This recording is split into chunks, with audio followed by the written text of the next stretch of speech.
ፈተናው ብዙ ነበር እና ግን ከበዱ ታቀለ በጣም እያሰሙኝ የመጀመሪያው ምዕራፍ እስኪ እናስታውሰው እንዴት ወደ ሙዚቃው ገባ? የመጀመሪያው ፈተና ሙዚቃ መውደድ ግን ሙዚቀኛ ነኝ ብሎ አለመወሰን ቲቪ ላይ ምናምን ካየይ በኋላ ሰው ያወቀኝ ከመጣ በኋላ ነው እና የስኩል ባስ ነገር ልጆች ታጭቀዋል በአጋጣሚ እንደዚህ ተገናኘንና ቀና እነሱም አዩኝና ወይ ሚኪ ቮልስ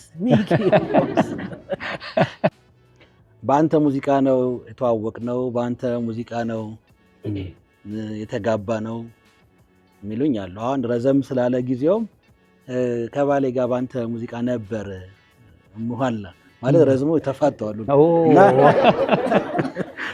አሁን አንቺ ዩሮፕ ብትሄጂ ጠይም ነሽ ስለዚህ ጠይም በዚህም በዛም ለብዙ ኢትዮጵያኖች የሚሰራ ነው እና ጠይም በጣም ትልቅ ሀሳብ ነው ራሱ የሀገራችን መልክ ነው።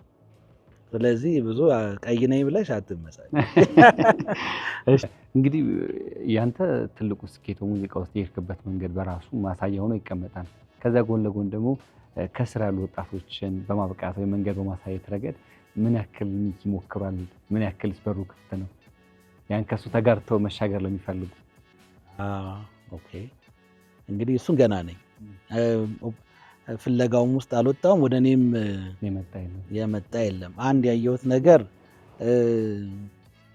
ስራ ውስጥ ያሉት ልጆች በማላውቀው ምክንያት በጣም ራሳቸው ላይ ያላቸው እምነት ከፍ ያለ ነው እና ልትነግራቸውም ስትሞክር ብዙም አይቀባም። እኔ ሲጀመር ዘፋኝ ሆኜ አልገባውም እንዳልኩ ፖለቲካል ሳይንስ ኢንተርናሽናል ሪሌሽንስ ማለት ዲፕሎማት ለመሆን አስቤ አይደለም የተማርኩት።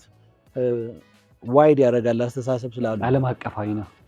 አንድ የማውቀው ነገር ተቀጣሪ አልሆንም ነበር እሱን አውቃለሁ።